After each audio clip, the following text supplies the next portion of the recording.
Pernah dengar nama Cepot? Di antara sekian banyak tokoh wayang, mungkin Cepot adalah salah satu yang paling terkenal dan ikonik. Tapi, tahukah kamu kalau Cepot adalah karakter eksklusif yang hanya bisa kita temui dalam pewayangan golek Sunda? Benar, meskipun banyak cerita wayang golek yang punya kesamaan dengan kisah Mahabharata atau Ramayana, sosok Cepot tidak akan kamu temukan dalam pewayangan Jawa. Apalagi dalam naskah aslinya dari India. Hari ini, kita akan kenalan lebih dalam dengan tokoh fenomenal ini. Dari asal-usul, karakter, hingga filosofi yang membuatnya begitu dicintai. Wayang adalah salah satu kekayaan budaya Indonesia yang luar biasa. Di Jawa Barat, bentuk seni pertunjukan yang paling populer adalah wayang golek. Dan di panggung wayang golek inilah, Cepot menjadi bintang utamanya. Sosoknya begitu melekat dengan budaya Sunda. Meskipun wayang golek juga bisa ditemukan di daerah lain seperti Kudus dengan wayang golek menaknya. Lalu, dari mana sebenarnya Cepot berasal? Menurut salah satu versi cerita, Cepot punya nama asli Astrajingga. Ia adalah anak pertama dari Sanghyang Ismaya, atau yang lebih kita kenal sebagai Semar. Kelahirannya pun terbilang unik dan dramatis. Cepot dikisahkan tercipta dari bayangan Semar saat Semar mendapat perintah dari Sanghyang Tunggal untuk mengabdi kepada para satria Trahwitaradya. Dari sinilah lahir tiga bersaudara punakawan, Cepot, Dawala, dan Gareng. Meskipun kisah kelahirannya terdengar serius, karakter Cepot di atas panggung justru jauh dari kesan itu. Cepot dikenal sebagai tokoh yang sangat humoris, cuek, dan suka bercanda, atau dalam bahasa Sunda disebut ngabodor. Gayanya yang kocak selalu berhasil mengundang gelak tawa penonton. Setiap kali ia berdialog, suasananya pasti langsung cair dan penuh canda. Tapi jangan salah, di balik semua kelucuannya, ucapan Cepot selalu syarat makna. Ia sering menyelipkan pesan, nasihat, bahkan kritik sosial yang tajam. Karena itulah, Cepot sering dijuluki si kocak tapi bijak. Keberaniannya juga luar biasa. Cepot tidak segan melontarkan kritik kepada siapapun, baik itu raja, satria, bahkan para dewa sekalipun. Ia adalah representasi suara rakyat kecil yang jujur dan berani menyuarakan kebenaran. Kombinasi antara sikap kocak, cuek dan berani, inilah yang membuat Cepot menjadi karakter yang sangat kompleks dan dicintai. Meski sering usil, ia tetap menunjukkan kesetiaan yang tinggi dalam mendampingi para satria seperti Arjuna dalam menegakkan dharma atau kebaikan. Untuk memahami filosofi di balik Cepot, kita perlu melihat konteks wayang itu sendiri. Awalnya, wayang mengadopsi kisah Mahabharata dan Ramayana yang berpusat pada tokoh-tokoh dari kasta tinggi. Namun, saat Islam masuk ke Nusantara, para wali songo melakukan modifikasi. Kisah-kisah tersebut diadaptasi dan disisipi dengan ajaran-ajaran Islam, serta memunculkan tokoh-tokoh baru dari kalangan masyarakat biasa,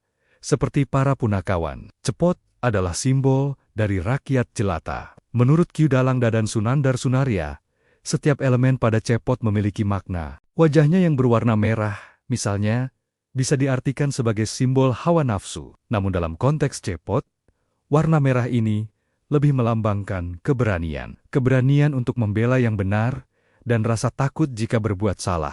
Jadi, merahnya Cepot adalah merahnya kebenaran, bukan kemarahan atau angkara murka. Keunikan Cepot tidak hanya dari karakternya, tapi juga dari penampilannya. Fisiknya yang berwarna merah menyala, dengan gigi tonggosnya yang khas, justru memberikan kesan jenaka dan ramah. Sangat berbeda dari tokoh satria lain, yang digambarkan gagah, tampan, dan berwibawa seperti Arjuna atau Gatotkaca. Karakter Cepot yang kocak ini juga terbilang langka di antara tokoh-tokoh utama wayang yang biasanya digambarkan sakti, kuat, dan bijaksana. Meskipun ada saudaranya, Gareng, yang juga jenaka, popularitas dan kekhasan Cepot membuatnya berdiri sendiri. Berbicara tentang Cepot, kita tidak bisa melepaskan nama besar di baliknya.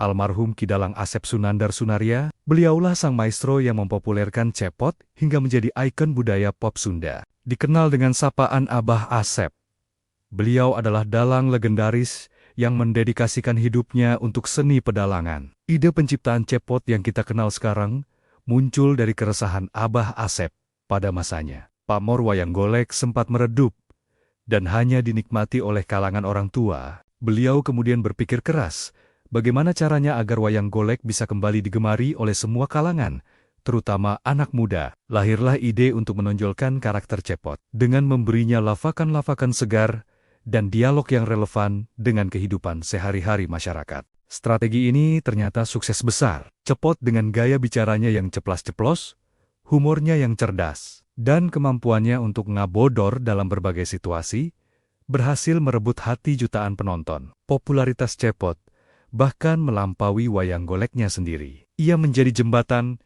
yang menghubungkan generasi muda dengan warisan budaya leluhur. Abah Asep telah berhasil membuat wayang golek menjadi tontonan yang modern dan relevan tanpa kehilangan esensinya. Abah Asep Sunandar Sunaria memang telah tiada. Beliau wafat pada 31 Maret tahun 2014. Namun, warisannya hidup abadi dalam setiap gerak dan suara Cepot melalui Yayasan Pedalangan Giri Harja yang didirikannya. Semangat beliau untuk melestarikan budaya Sunda terus dilanjutkan oleh para penerusnya. Cepot adalah bukti nyata bagaimana sebuah tradisi bisa beradaptasi dan tetap hidup di tengah perubahan zaman. Ia bukan sekadar boneka kayu, tapi simbol kebebasan berekspresi, kejujuran, keberanian, dan tentu saja tawa yang menyatukan kita semua. Jadi, Cepot adalah paket lengkap. Ia adalah sahabat, pengkritik, penghibur, dan guru. Sebuah karya agung dari kreativitas budaya Sunda yang mengajarkan kita bahwa untuk menyampaikan kebenaran, kita tidak harus selalu tampil serius. Terkadang, cara terbaik adalah melalui canda dan tawa. Itulah Cepot, sang astra jingga, punakawan kocak yang bijaksana dari tanah Pasundan. Terima kasih sudah menonton. Jangan lupa untuk like, komen, dan subscribe agar kita bisa terus menjelajahi kekayaan budaya Indonesia bersama-sama. Sampai jumpa di video berikutnya.